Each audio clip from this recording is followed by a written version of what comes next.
Napakaganda yung balitaktakan ni na Senator Cayetano at Secretary Dizon nitong nagdaang Senate hearing sa Senado. No, actually last Monday lang 'yun. Very inspiring at challenging, no? It seems makatotohanan at hopefully magkakaroon talaga ng malawakang pagbabago. Sana maisagawa lahat ng kinauukulan, no? Particularly itong investigation na ginagawa. Si Secretary Dizon din naman ang nagsabi na kailangan talagang mapanagot kung sino yung gumawa ng kasalanan sa ating gobyerno at taong bayan. Ito, pakinggan natin. Magandang hapon sa DPWH family. Mr. Secretary, good afternoon.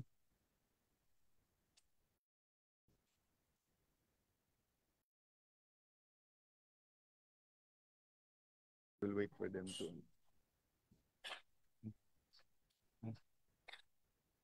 No, it's okay. It's okay.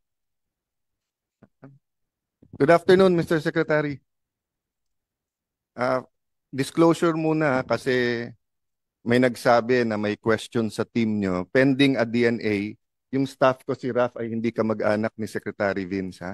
Ayan, tumayo ka naman. Ayan. So. Pending a DNA test.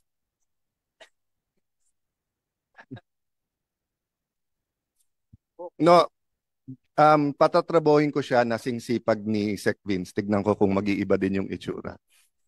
Kasi nung sa DUTR, hindi naman ganyan ang itsura mo, Sec Vince, no? How many in your team are lawyers in that top level? Raise your hands na lang. 1, 2... Tatlo po sa aking pagkakaalam. Si Undersecretary Conti, Undersecretary Bernabe, and Undersecretary Turgano, who is unfortunately not here po. Magandang hapon sa mga kumpanyero namin, and siguro maintindihan nyo yung sasabihin ko. I hope the public understands it then. Di ba, first year in law school, para klaro lahat ng usapan, we start with a simple formula. What are the facts? Based on the facts, what are the issues? And then sa issues, ano yung ruling? So, may basic argument muna ko ano yung facts, but you don't argue what kaya nga fact eh. Diba? So, if you're saying, I'm wearing green, if you argue ng konti that it's a certain shade of green, okay, but not much argument, diba, Yusek Conti, diba? So, what's the issue? Let's say the issue is, bagay ba kay Alan yan o hindi? O, that's subjective. Diba? So, marami ng opinion dyan. You won't agree on the opinion. Diba? But for example, ang sabihin is, kay Alan ba yan? Or hiniram ba niya? Kasi kliniklaim ni Joel, hiniram ko lang, hindi ko na sinole. Diba? Then that's the issue. We can debate on the issue, sinong may resibo, paano. Then you go to the ruling. Unfortunately, nowadays, there are facts, alternative facts, fake news, false news. Hindi naman bago yan, no? But ang point ko lang po, hindi tayo nagkakaintindihan lahat, no? So, in my questioning, I'll start with, kasi we cannot argue with principles, di ba? So, for example, if you say ko, anong itatanim? Yan ang aanihin. I think we'll agree there, di ba? I cannot tell you, magtanim kayo ng flood control, magkakaroon tayo ng classroom. Magtanim tayo ng health center, magkakaroon tayo ng flood control. So, that's a basic principle. Kung ano itanim mo, yan ang aanihin mo. Of course, I interchange biblical principle because they're, and just logic, because they're principles and their logic, no? So for example po, no, the biblical principle is prevent evil, do good, pero if you're going to be spiritual, may isa pa, align with what God wants. So if you apply it to civil government, it's not enough that we prevent corruption, di ba, and do good. We have to align the priorities kung anong priority ng administration. Kasi kayong binoto eh. Di ba? Before the election, pag sinabi ng isa, peace and order yung priority, sabihin ng isa, priority is the economy, sabihin ng isa. I'm talking priorities kasi lahat naman yan importante. So, I'll start that question. I'll start the questions based on that, no? Do you agree, Secretary Vince, that medyo twofold nga yung inyong nation building, di ba? One is the actual building, di ba? The roads, the bridges, the buildings, schools, di ba? And the other one is cleaning up the department. Tama po. Yun ang dalawang kabigin-biginan po ng Pangulo nung bago po ako umupo bilang DPWH And the Secretary. second one, which is cleaning up the department, is given to any agency, but usually not too much emphasis because usually we assume that there is much, much more good. Diba? So, kung harap ko ang BIR ngayon, I would assume there are some bad eggs, but I would assume na, or if there's a systemic problem with BIR, hindi ko naman i-assume na lahat, i-fire lahat ng commissioners or deputy commissioners, ganun din kung custom, etc. But it so happened because of the flood control ghost scandal, kasi hindi, as you said, Sec Vince, I think as far as the first Department of Public Works around the world ay may corruption na, 'di ba? The first public works was the Garden of Eden na kinurap nung snake at ni Adam at saka ni Eve by eating the fruit. So, then it's in the DNA, no? So, the point is in fixing the problem of corruption, you need a new team, which you have. You have to see what's happening sa department, what you can change. All the senators here naman today contributed, di ba? Chairman has been contributing not only in this committee, in the Blue Ribbon Committee.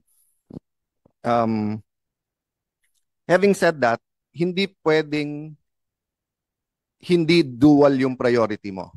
Meaning if yung paghahabol sa lahat ng corrupt at yung pagbabago ng sistema, mahihinto naman yung public works, we lose more. Do you agree with that?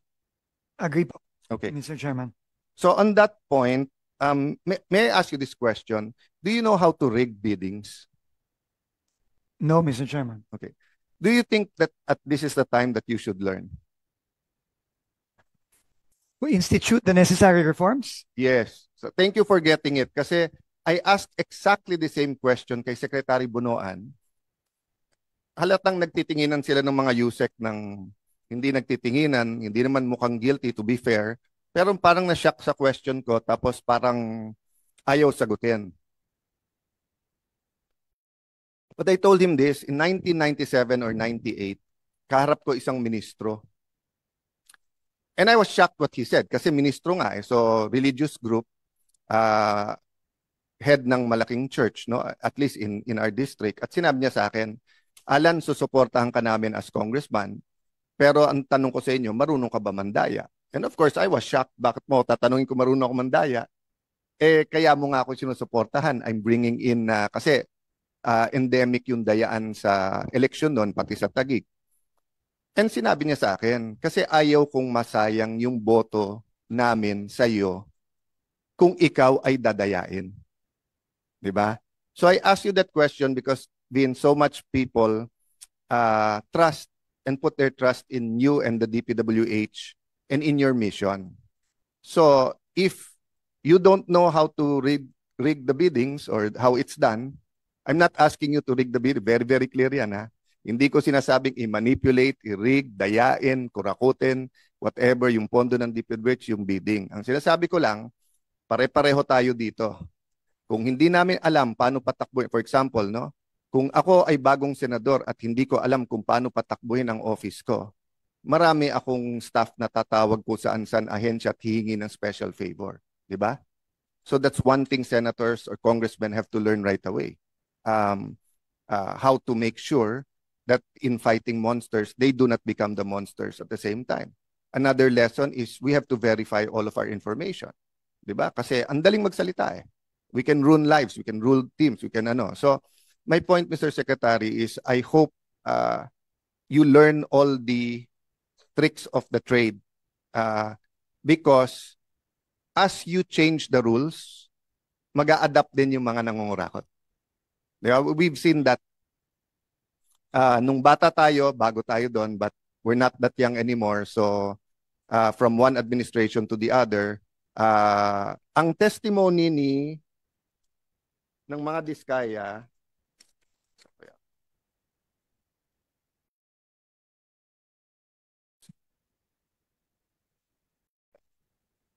nasaan yung kay Diskaya?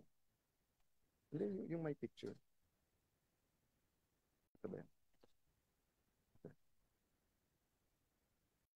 Yan. So sabi ng mga Diskaya, I'm not saying it's gospel truth o totoo, but as reference lang. Noong panahon ni former President Pinoy ay umaabot sa 10%. Sa panahon ni President Duterte ay 12 to 15%. Subalit sa panahon ngayon ng mahal na presidente ay umaabot na ng 25 to 30%. Ang total na porsyento na proyekto na hinihingi ng mga congressman gamit ang kanilang mga tao o tinatawag na bagman.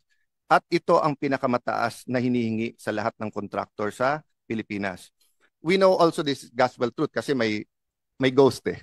So obviously ghost is much more than 25%. And to be fair to President Duterte, President Aquino, whether we talk about President Marcos Sr., President Fidel V. Ramos, kickbacks in government contracts, lalong infrastructure, has always been a problem, di ba?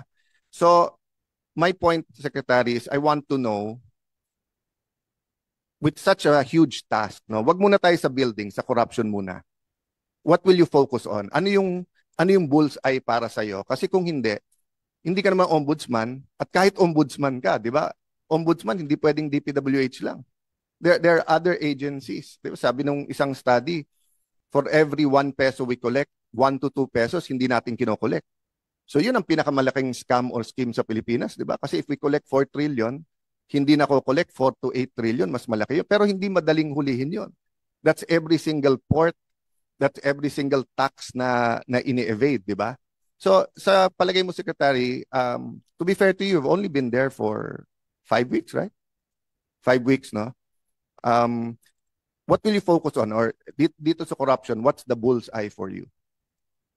Unang-una po, nasabi ko na rin po ito kanina, Mr. Chairman, dalawa po ang kailangang focus. Mahirap po siya, pero kailangan pong gawin. Kasi yun po ang inaasahan ng mga kababayan natin. Unang-una, kailangan pong managot yung mga dapat managot. Unang-una. No? At ang responsibilidad po namin ngayon, una, mag-focus sa loob ng DPWH para po matakot at hindi na gagawin ulit. Yun po ang unang-una. No? Kami po ay nakikipagtulungan din sa ICI at sa Ombudsman para yung ibang mga dapat managot, base sa ebidensya, mananagot din. Pero tingin ko po, no, ang mas lasting na magiging legasiya, at ito na rin po ang sinabi ng ating Pangulo, na yung reforma. Kailangan pong magbago. Yung mga nasabi na rin po kanina ng ibang membro ng committee, na marami po dito sa pinag-uusapan natin ngayon, matagal na po ito. Iba nga po, marami po dito, dekada na po ang binilang, hindi ang taon. So, kailangan po nating baguhin yon. Example po, pagbababa ng presyo ng mga materyales para talagang mag-reflect ng totoong presyo sa merkado at maiwasan ang overprice. Yun po ay naging call ni Chairman Win, ni Senator Loren, nung anak po ni Senator Loren.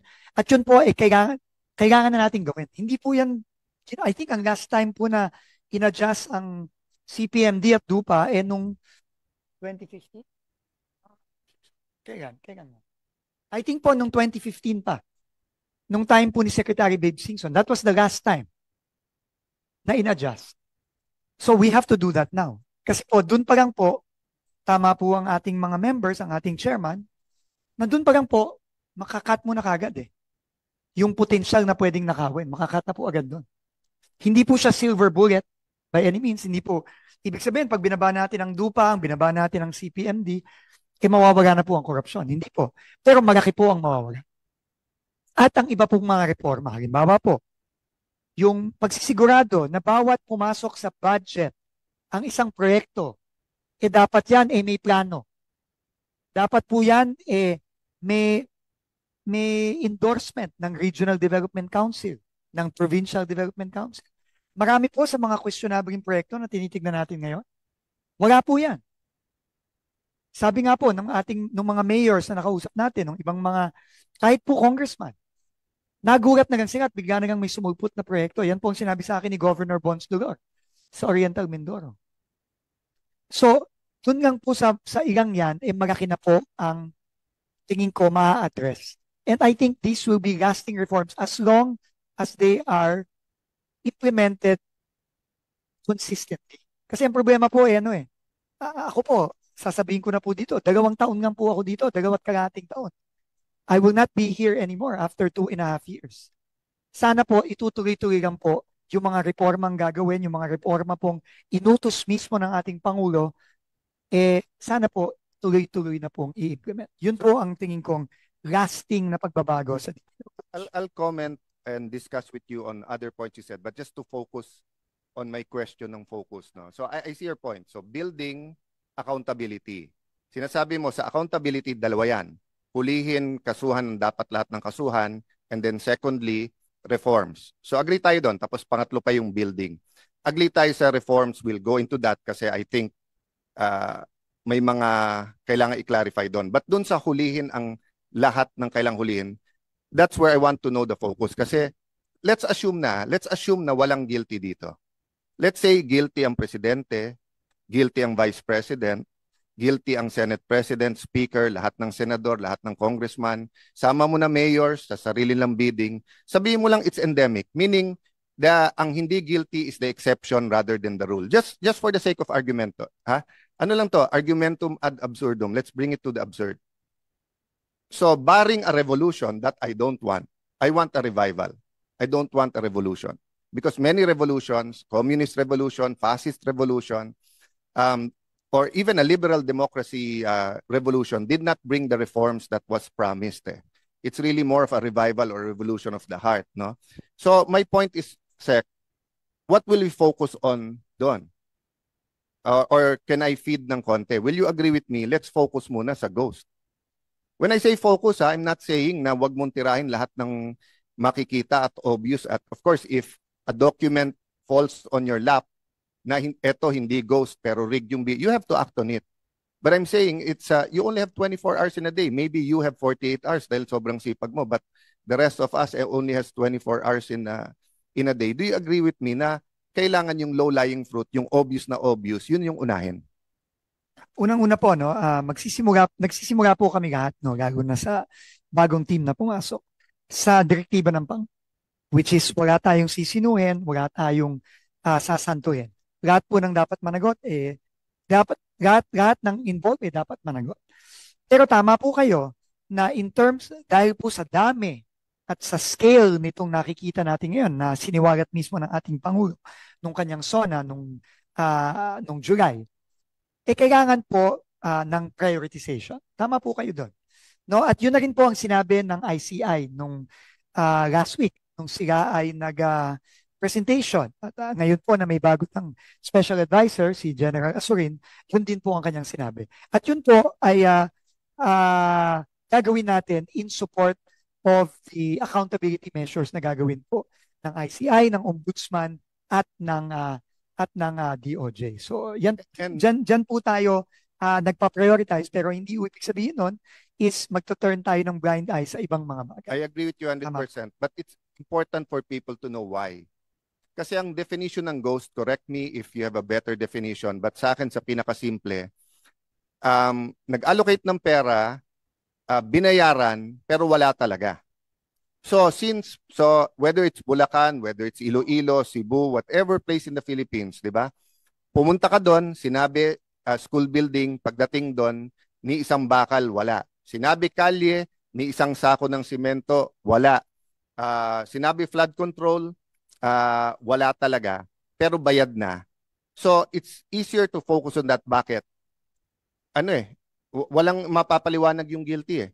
Kaya you saw during the first hearing, nung si Chairman Marcoleta pa ang chairman at yun ang tinutumbok, nagbabago ang sinasabi ng mga opisyal kasi obvious na obvious, di ba? I won't go to the politics of it, or I'll say it na Vince, Secretary Vince, that's my point. If sana nangyari to sa isang city lang, isang municipality, yan ang utos ng presidente, walang politika, ganyan ang galit ng tao, madaling i-address . Pero since it's so widespread, the corruption, and it's endemic, and there's different definitions between SOP here, substandard there, swapang naman nito, dupang naman nito, di ba? There's so many definitions. So, ang sinasabi ng isang grupo, kaya pinalitan si Senator Marcoleta kasi ito yung tinutumbok, yung mastermind. Nung nandun naman si Senator Ping, sabi, kaya silang gustong tanggalin kasi may pinoprotekta na senador, etc. No? And you, the ICI Ombudsman, should be beyond that. But we cannot not be in this environment. Naglagay ka ng isda sa Pasig River, kahit anong linis ng isda, madumi yung river. So ang trabaho ni Vince Dizon at ng DPWH, ikaw yung isda na nilagay namin sa Pasig River. You have to navigate kahit anong dumi ng river. So let me stop there and agree with you as far as the ghost. So far, ilan ang nahanap niyong ghost? Right now po, ang nasubmit po ng joint validation ng iba't ibang ahensya ng gobyerno, kasama na rin ng PNP, ang AFP, at iba pa, 400 plus po, no? 400 plus suspected, no? Ito qualify ko lang po, no? Dahil kailangan pa po itong i-validate kung totoo ba talagang ghost ito. Just before I himayin natin yung ghost, yung sinabi kong obvious, halos, of course, everyone was busy during the election. Pero tinutukan ko dito yung bumaksak na tulay sa Isabela. All the documents are there. Obvious na obvious.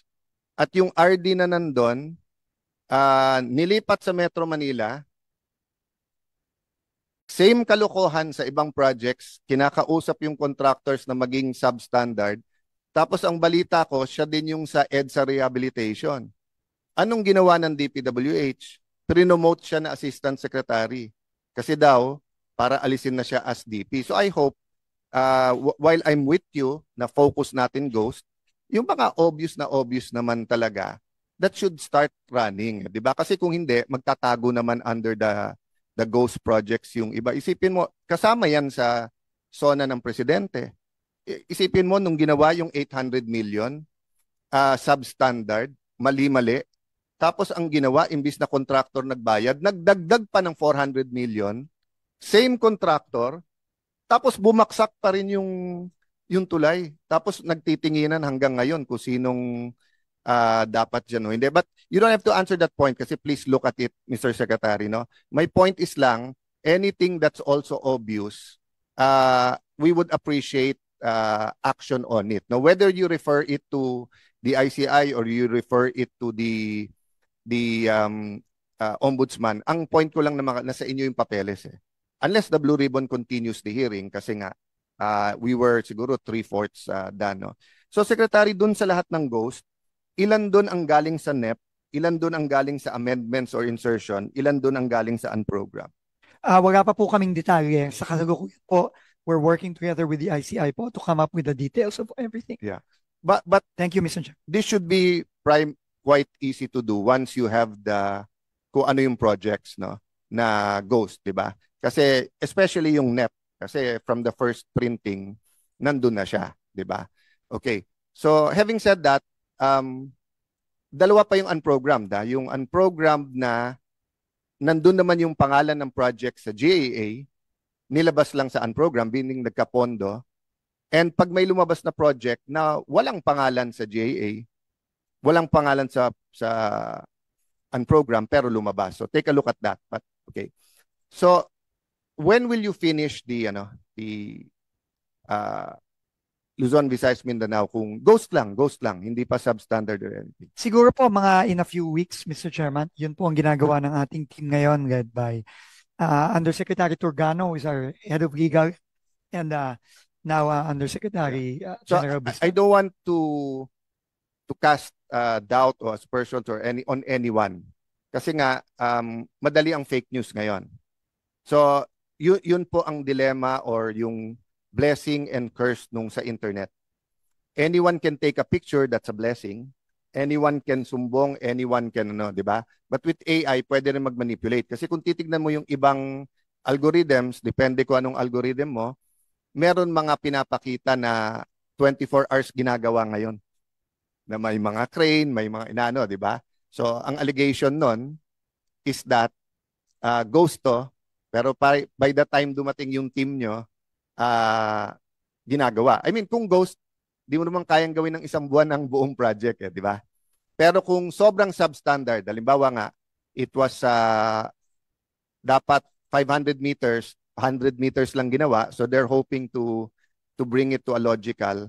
So is it possible that you ask all of your DEs or at the lowest level sa projects, whatever, 2020 or 2022, whatever, kunan lang ng cellphone picture para Chairman, lang may hawak. if I Go ahead, may, go ahead. with the indulgence of Senator Cayetano, if it's a 2022, 2023 project na bayad na, tapos ngayon ginagawa, hindi ba it falls under ghost projects, Your Honor? Yes, but what I'm saying is that ang sinasabi ng iba ngayon ay may tinitignan at may tinititigan. So pag ganitong region o ganito kasi malakas, hindi pa nakikita ng DPWH, ginagawa na ngayon. Yeah, it goes when you look at it and then there's nothing. But if you look at it tapos biglang meron pero kailan ginawa? Kahapon lang. 'Di ba? So but what I'm saying it could be unfair. It could be fake news. It could be an AI or a video in another place there, 'di ba? So I'm just trying to help the DPWH. How do you have a master file right away sa Secretary's office para at least may reference ka? And of course, again, the question, where do you start? Start with 2025. Diba? Ito yung project sa JA, pwede bang kunan lahat yon? Oh.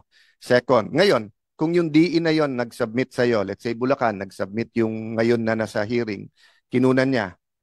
Pero yung kinunan din ng mayor o kununan sino, or that might be the solution.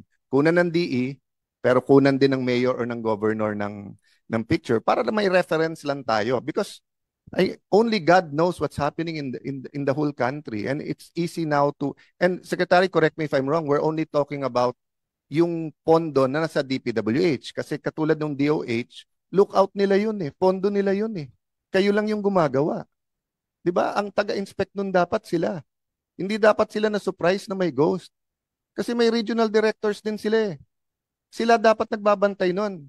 May I make that difference, and correct me if I'm wrong, Secretary, while you're going to answer that question. Tama ba na halimbawa ang PSC gagawa ng covered court? Magmomowa sa inyo, gagawin nyo lang. Pero saan yung court? Yan by basketball o volleyball o badminton? Kung ang DOH gagawa ng health center, whether yan ay maliit, super health center o hospital, sila yon. MOA lang sa inyo, kayo lang magko-construct, kayo magbibid, kayo magko-construct. Classroom, ganun din. Ang DepEd ang masasabi sa inyo, 4 stories yan, 5 stories, etc. No? Kasi I want to make that distinction. Sa flood control kasi purely project nyo yan Kaya dapat nagbantay dyan, DPWH. Kaya nga makita natin na ang kuntsabahan, DE, Deputy DE, etc. hanggang COA. Pero pagka yung ibang ahensya naglagay sa inyo, mali ba ako, Secretary, dapat binabantayan nila. Trabaho nila yun Opo. Sagutin ko po yung pangalawang tanong. Tama po kayo. No, kung ang project po ay classroom, dapat po may responsibilidad din po ang DepEd na magbantay.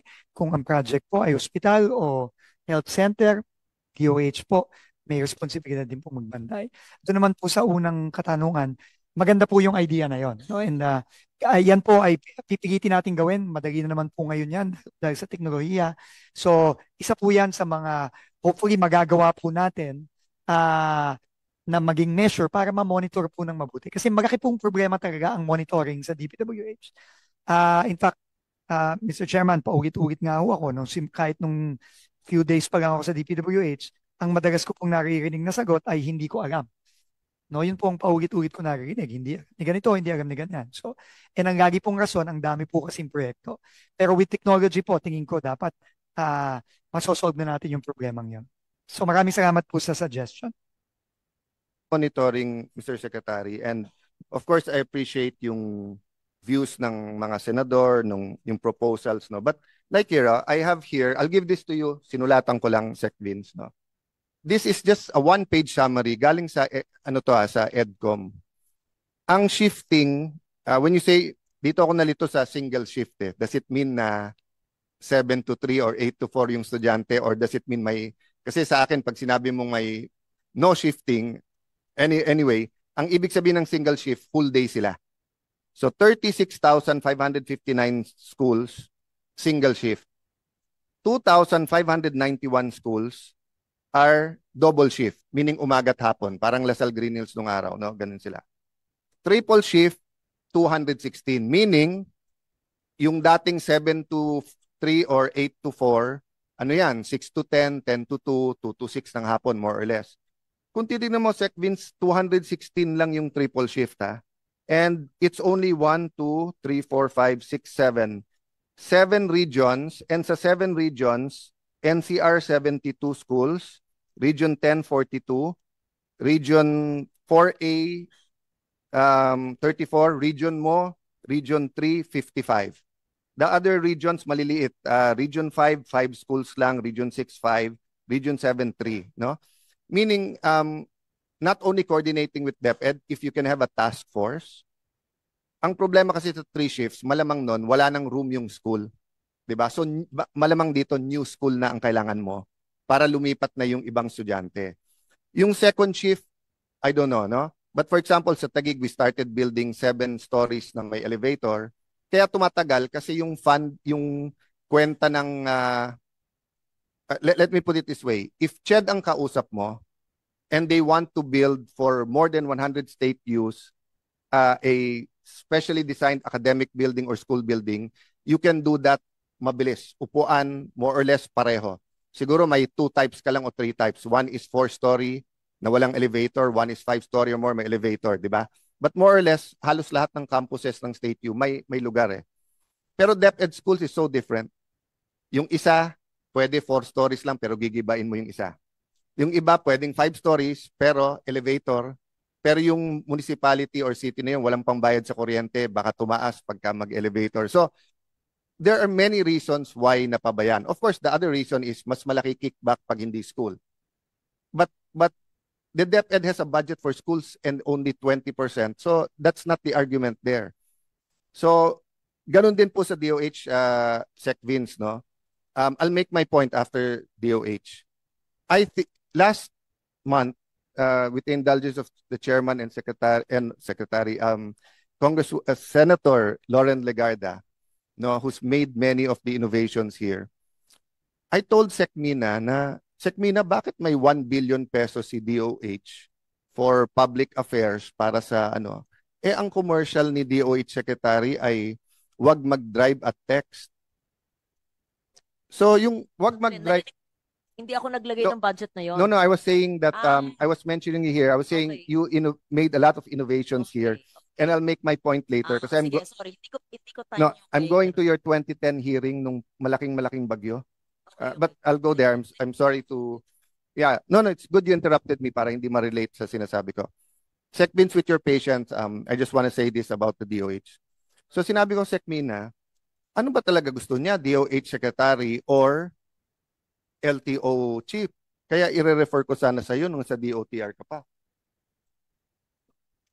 Hindi, kasi ang ano niya, hindi katulad kay Secretary Flavier, Senator Flavier na turok, tuberculosis, smoking. Ang ano niya, don't text and drive eh. Okay, na ginagamit niya pera ng gobyerno. Okay. Natuwa ako nung siya na mismo umamin na marami siyang ginagawang health center pero hindi napapakinabangan. Natuwa ako nakita siyang nasa field. Pero nung tinignan ko data, ilan ba? More than 20 trips. So gusto pala niya maging DFA secretary. Kasi wala naman pala siya dito sa Pilipinas eh. Sunod-sunod ang bagyo, lindol. So dapat humingi kami ni Mr. Chairman, ni Senator Joel ng hearing sa kanya this week. Hindi daw pwede kasi from the 17 to 27 nasa WHO pa siya. Naging secretary ako ng DFA. When you have a ministerial, you have a USEC who can attend. And when it's a 1 week, 10 days, you usually go to 2 or 3 days. Di ba? Pero anong gagawin niya? Pupunta doon, mag-i-inspect, aalis. Okay lang yon. Okay lang kung kaya niya efficient. But yun ang point ko kanina. Hindi naman trabaho ng DPWH na sabihin sa kanila, sir, tapos na yung phase 1, pengin pondo ng phase 2. Tama ba o hindi, Mr. Secretary? Yung HPEP o yung pondo ng health center, wala sa inyo na sa kanila. Tama po, Mr. Chairman. So ang trabaho lang ho ng DPWH, ng district engineer, is sabihin lang sa kanila, di ba, na, sir, patapos na yung phase 1, pondohan nyo na yung phase 2. Siya nag-expose sa sarili niya eh. Natignan nyo to, tinubuan na ng halaman. Siya din nag-expose sa sarili niya. Walang doktor, walang nurse to. Most municipalities in the Philippines do not have specialists and doctors. Kami sa Taguig ang nauna sa Super Health Center. Ang concept nun, may ospital ka, may primary health center, something in the middle. That's 24 hours. Bago pa namin itayo yon, naghahanap na kami ng doktor. Kasi pag tinayo mo at walang doktor, di ba? So my point, Mr. Secretary, is I know you want to get the job done, but the other departments have to get their job, have to do their job. Di ba? Okay, which is my last point on that. Okay. Kaya ako binanggit si Senator Legarda. If Senator Legarda remembers, I forgot the name of the storm. There was a big storm in 2010. Undoy, di ba? And that's where, di ba, yung walang satellite phones, yung ibang NDRM, kasi wala na masyadong, wala pa. Oo. Pero wala rin kasi nga, nung araw, lahat may VHS o UHF. Pero nung nagkaroon ng cellphone na lahat, nung natumba yung towers, so ang daming, yun yung mother of all hearing sa baha. But what they found out there is one reason binaha bigla ang Bulacan at Tarlac na wala naman dati is because the power plants that put a dam committed to put a irrigation and flood control para yung tubig sa pagtapon niya dun pupunta, hindi sa that's where, because of that hearing and Senator Legarda, that's where the early warning centers, kasi nagturuan yung dam, yung DOE, etc., kung sino dapat magsabi pag magre-release na ng, kaya kung mapapansin nyo, basta't nag-release ng tubig ang dams ngayon, nag-a-announce na. So, that's my point, Mr. Secretary. There are many reasons for baha, not only the flood control. For example,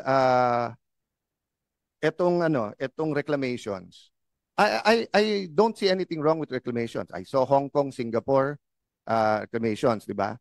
But quite obvious naman sa akin na pagbuka na mismo, so sabi ni Secretary ng DNR, may mga minove na nila.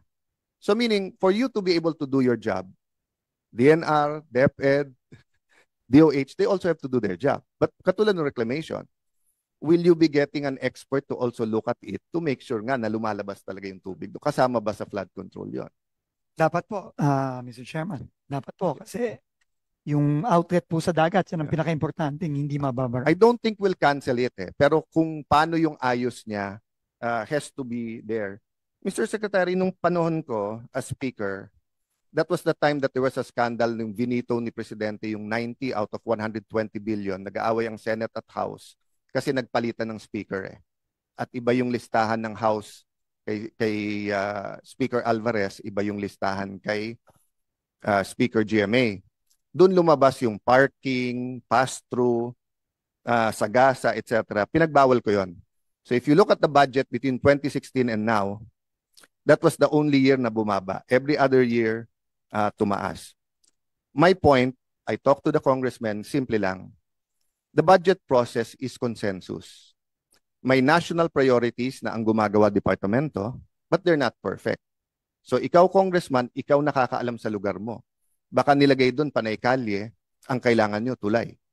Baka naman naglalagay silang tulay, wala namang ilog doon, gagawa pa sila ng ilog, bago magawa yung tulay, tanggalin mo sa budget yung tulay. They're not perfect Okay. So for example, sports facilities, hindi nyo trabaho yon, ilalagay ng congressman. Kailangan talaga yon. Okay. Having said that, senators have a bigger view. So senators should be able to look not only at their own province, but say na, eto tama, eto mali, look at our economy, too little spending on infra, too big spending sa infra. We're building an airport, but bakit check Vince? Walang kalye papuntang airport. Hindi priority po ng congressman or ng governor. So that's the budget process. It's cumulative. So what I did as Speaker is simple. Kung ano man nasa distrito nyo na priority ng nasyonal at may logic, huwag nyong pakialaman. Hindi nyo pwedeng sabihin yung 1 billion na to, pwede ba yung 100, 200 billion gawin kong sports center? Pero may allotment kayo na kayo magsasabi kasi dun kayo sa lugar nyo. Hindi pork barrel yon. That's part of the process sa amendments. No? Ang problema nga, nagbago yon. I questioned Sec Bonoan in 2022. It's on the record. Sec, bakit halos lahat ng DE natanggalan ng 30, 40, 60%? So, halimbawa, 5 billion nun, naging 2 billion. Samantalang baliktad, nung speaker ako, tinanong ko DPWH, bakit naman, same question ni Senator Legarda, bakit naman yung ibang mga district, bakit parang sila lang anak ng Diyos? Bakit yung iba parang outside the Colombo? Ay, sabi sa akin ni Sec Mark noon at ng mga USEC, sir, may capability ang DE at region. So as you put up that capability, let's say for example, if let's say Calabarzon, Batangas, Cavite, na 30 years ago they were not that developed. As they develop, they need more infrastructure. So as you put up yung capability, tao, etc., so natural, every year mataas yan. So tinanong ko, binalik ko ngayon kay Sec Bunoan. Bakit ngayon, yung distrito na may 6 billion, never mind the outliers. Sec Vince, I'm not talking about the outliers. I'm not talking about yung may 20, 15 billion, biglang naging 5. I'm talking about the average congressional district. Ang sabi kasi ni Sec, well, utos daw yun eh. Hindi naman sinasabi ko anong utos. At yun daw lumabas. Doon namin nabalitaan na nagbebentahan kasi ng project. So kung 5 billion ka sa district mo, naging 2 billion, bilhin mo pabalik yung 3 billion. Pero yung 3 billion na bibilin mo pabalik, choice mo na kung ano ilalagay mo. Oh. So kung congressman ka ngayon, I'm not defending, may dilema ka. Gusto mo may project o wala yung distrito mo? The 20th poorest, halos 15 doon, continue to be the 20 poorest provinces. Diba? So I'm just adding to the problems you have to think about, no? Because I want to support you. We here, the Senate panel wants to support you. No. The reality is, you have to give the local officials and the congressmen leeway. You have to give them leeway for the projects that they think is logical. I'll jump to another point. Sinabi nyo na tinanggal daw nung former secretary yung acceptance ng LGU. Was that explained to you bakit tinanggal? Actually, ang nakahalata po noon, hindi pa ho ako. Ang presidente mismo ang nakahalata noon nung siya'y bumisita sa ibang mga projects sa Northern Luzon. Yes, but was it explained to him why tinanggal yon? Well, hindi po klaro. Okay. Well, at least sa akin. Yes. No? At least sa akin, hindi I'll po explain klaro. it, and this is for the public. Sige po, maraming salamat. No, because I was a municipal councilor in 1992, a vice mayor, congressman, bumalik ng Congress, etc. So, we hear these things and we realize, okay, tinanggal yan kasi whether kapitan, principal, mayor, governor, tao nila, city engineering, provincial engineering, ayaw pumirma ng acceptance kung hindi bibigyan. At ang katwiran naman nila kasi, tinitignan nila yung project, hindi rin halagang may lagayan dyan. Again, hindi ko nila lahat, wag magagalit lahat. It only takes 1 in 10 and then nadadama yung 9. 9 out of 10 hindi. Okay. So actually, hindi tinanggal ngayon yun, Vince. Sec Vince, ang tinanggal lang, pagka yung project ay walang kilalaman sa ownership or use, hindi mo na kailangan na acceptance. So for example, if I build a covered court now in Pasig, and it will be administered by the barangay captain or the mayor, he still needs to accept it. And then, may incentive siya na pirmahan. Kasi until he accepts it, hindi niya magagamit. So, it's counterproductive for him na ipitin yung contractor na hindi ko to pipirmahan. Di ba? Kasi nga, gusto mo na magamit. But for example, kalye. So, ang DPWH, it's a kalye na regional, it passes 3 provinces. Gusto mo nang buksan.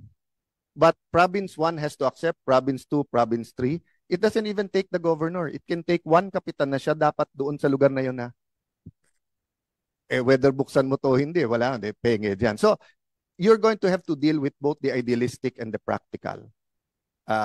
And what's the use? Kasi if we sway towards the other side kagad, mali yan, lahat ngayon kailangan na acceptance. 10 years from now, we'll have a hearing about corruption doon sa acceptance. Pero pag tinanggal mo naman, haphazardly, tinanggal mo, kita mo, walang nagbantay, may ghost na naman. That's why siguro, Vince, paulit-ulit kaming lahat, we don't envy your job because napakahirap nung gagawin nyo. Last question ko to. Innovations. There are 2 kinds of contracts when I started out young. It is the by administration and by contracts. But nung lumaki ang pondo ng DPWH, so last year ni President Arroyo, 50 billion lang ang budget ng DPWH. Now it's 1 trillion, you know. So, nung mababa pa ang pera, even the local governments, maraming magbabay administration, meaning they won't bid it out. They'll buy the material. If they have workers nila. If not, they will So are you considering this for smaller projects or will you look into it? Yes po, Mr. Chairman, we are considering this. Some- Opo, yung mga yeah. maliliit po, pwede yan. Yeah, I agree with the chairman. Wala lang mic, but sabi nga ni yung maliliit. No, but let me address exactly what I'm talking about. One of the criticisms ng Aquino administration, ang tingin ni President Pinoy, panay corruption lang ang dredging, di sila pumayag ng dredging. Ang problema, dredging is effective pagka hindi kinurakot. Pag kinurakot of course hindi. So one thing we can do is for you to revive yung Bureau of Equipment nyo, buy dredging machines and do it by administration. So walang di ba? So kasi while you're studying the master plan, we don't need a master plan to dredge rivers and waterways, di ba? Mr. Chairman, you are absolutely correct. In fact, yan po ay isa sa mga naging recommendations kahit ng private sector. So pagdating sa floor, ang popondo. Yeah, so when pagdating sa floor, can I see a budget for Yes. Kasi sorry but I sort of disagree. Tinanggal niyo yung 200, magkano yung tinanggal niyo? 200, 250, 30 billion sa AIX ilalagay So I mean that's beyond your pay grade. That's for the Congress and executive, but sa Senate, ako I don't know yung colleagues ko, but ako tingin ko tinanggal mo para hindi makorap sa flood control, pero iayuda mo na malaki na yung pang-ayuda. Medyo may balancing act doon. But my point is, if you can give us magkano, if you can find the top areas na may flooding talaga, na very clear kailangan ng kanilang lugar ng dredging, di ba? The other one, Mr. Secretary, is cooperatives. I've always wondered that if our contractors were cooperatives and not single proprietor and companies, would we have less corruption? Sinabi ni Curly Discaya sa famous interview niya ngayon na minsan mas magagaling pa foreman kaso sa engineer kasi alam nila yung gagawin. No? So, of course, there's something good and bad about that statement, but this is my point. If you were an employee all your life, 10, 15, 20, 30 years, a foreman for 30 years, a skilled worker, alam mo kung at least yung maliliit na project, di ba? Yung sobrang liliit pa na project, I don't know yung definition natin ngayon ng maliit, subukan natin, Sec, na magbuo ng construction cooperatives. Di ba? Private sector po siya, but kasi pagka hindi natin ginawa sa rules natin na eto hindi ibibid, or ang bidding dito, co-ops lang pwede, they will never win. At least in the previous Sec Vincent, kasi in the previous, wala silang panglagay So they will never win, di ba? So, kumbaga sa US, what do you call it, Mr. Chairman, yung di ba yung katulad pagka yung African American hindi makasama, affirmative action. May interventions ang gobyerno when they know that a certain group will never win. Again, it's a small thing, and every year I forget about it kasi there are bigger fish to catch. But when I look back, if I was OC about this 25 years ago, we might have a lot of co-ops ngayon and we might have had less ghost, etc., and less problems like this, no? So, and then just one comment and tip dun sa private sector. Sec Vince, mahirap i-explain pero truth is always truth, no? So for example, when I was a new congressman, ang bagal-bagal ng classroom. So I went to the construction site and I asked the DPWH, bakit? Kasi daw yung curing matagal. So sabi ko, is there any way, yung yun, Sec Vince, yung matagal yung curing kasi we were a small town No, to be fair, tama siya. Kasi old town kami so 1-2 stories lang kami. First time namin mag 3-4 stories. Ngayon sabi niya, sir, tataas kasi ng 20% kasi we need more chemicals for that. I asked the private sector. They said it's true. So ito ang tinanong ko sa district engineer noon. Nung time na yon, sir, anong mas maayos para sa Taguig? Yung classroom magamit na kaagad next year kahit na may dagdag na 20%? Or isa na namang batch ang siksikan na 3 ships dahil lang sa 20%. So that's my point. When you come out with all of this, the DUPA, Dupang pag mali yung dupa mo, pag para sa contract, para sa corrupt, edi dupang yon, pa sa'yo lang eh. Ayaw mo mamasa eh. CMPD, when you come out with that Vince, it has to be apples to apples. Pati yung program, yung sinasabi ni Senbam kanina na come out with the design, etc. Kasi nga, bawat lugar iba eh. Yung isa, they're not rushing their classroom, so they have time.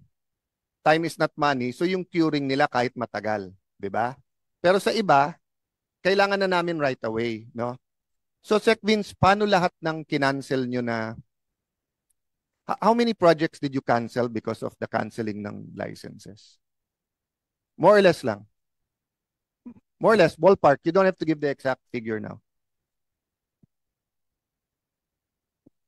We will get you the exact number, Mr. Chairman. But essentially, ang kinansigan po namin, yung mga, una yung mga diskaya kasi wala na silang lisensya, yung mga joint venture nila kasi kahit na sila lang yung naapektuhan, pati yung ka-joint venture nila, naapektuhan na rin ng AMLAC freeze. But we will get you the number, Mr. Chairman. So, but do you also have na yung sa kinancel nyo, how many of that is 0%? Kasi kung 0% kinancel nyo, madaling i-bid yun eh. Pero let's say 15%, nagawa 50%, whatever, most contractors do not want to take over kasi pag nasira, magtuturuan kung sinong gumawa. Meron po. In fact, meron po kaming ginawa na guidelines. No? Unang-una, kapag ko-county na lang, let's say 10% na lang natitira, we will finish it by administration. Okay. No, but essentially, kung ano po yung natitira, we will just have to pick the fastest under the current procurement law. That's the only thing I wanted to hear because I talked to some local officials na tinignan kaagad nila sa lugar nila pag meron. And yun nga, most are joint ventures or subcontract. But ang problema, let's say, if it's a classroom na sana pwede nang for next year na March, baka 1 year. I talked to a certain mayor, ano naman yung jails ang pinagagawa sa kanila, punong-puno na daw talaga jail nila. Kaya pagka na, more of yung sa BGMP pero sa local nila, yung tabi ng munisipyo na mga ganun, di ba? Some naman yung clinics at saka hospital nila, di ba, na these are siguro projects, I don't know for sure, but 70 to 100%, di ba? So whether it's going to be rebid, whether you're going to allow them, may I just make that pitch na wala tayong pakialam sa mga contractors na sumira nung sistema, na sinira yung trust ng tao, but we cannot allow naman. Let me finish, Vince, with our experience together. The North Trail was canceled by the Aquino administration. When it was canceled, nabigyan na ng pang-relocation lahat nung nasa Riles. Okay. Nung na-cancel, bumalik sila. And then nung kinancel, may arbitration. So magbabayad tayo. Buti na lang, na-negotiate ni Sec Vince na wag na tayo magbayad. But then, one day we woke up, maganda naman pala North Trail. Masama lang yung kontrata. Ang binigay sa atin ngayon, double na. Double na kasi inflation and nandun na naman yung tao, etc. So I don't want this to happen in the So I know para kang bibing ka ngayon, Sec Vince. May apoy sa ibabaw, may apoy sa ilalim. If you don't cancel contracts, baka ma-delay yung iba, apektuhan yung build mo. Di ba? If you cancel it, baka humaba 2-3 years from now, may nag-privilege speech. Kasi kinancel ni Sec Vince, hindi ito nagawa. So again, we're here to help and make you successful. So I know you couldn't say some of this. Hindi tayo nag-usap about this. In fact, nung tinanong kita paano, no, I have to cancel it. I didn't argue with you na kasi here I can argue with you. No. So thank you for this opportunity, Mr. Chair. Marami pa, pero may second round. So thank you to the DPWH. Everyone's praying for you. I hope you do a great job. Thank you very much, Mr. Chairman. Thank you. Thank you,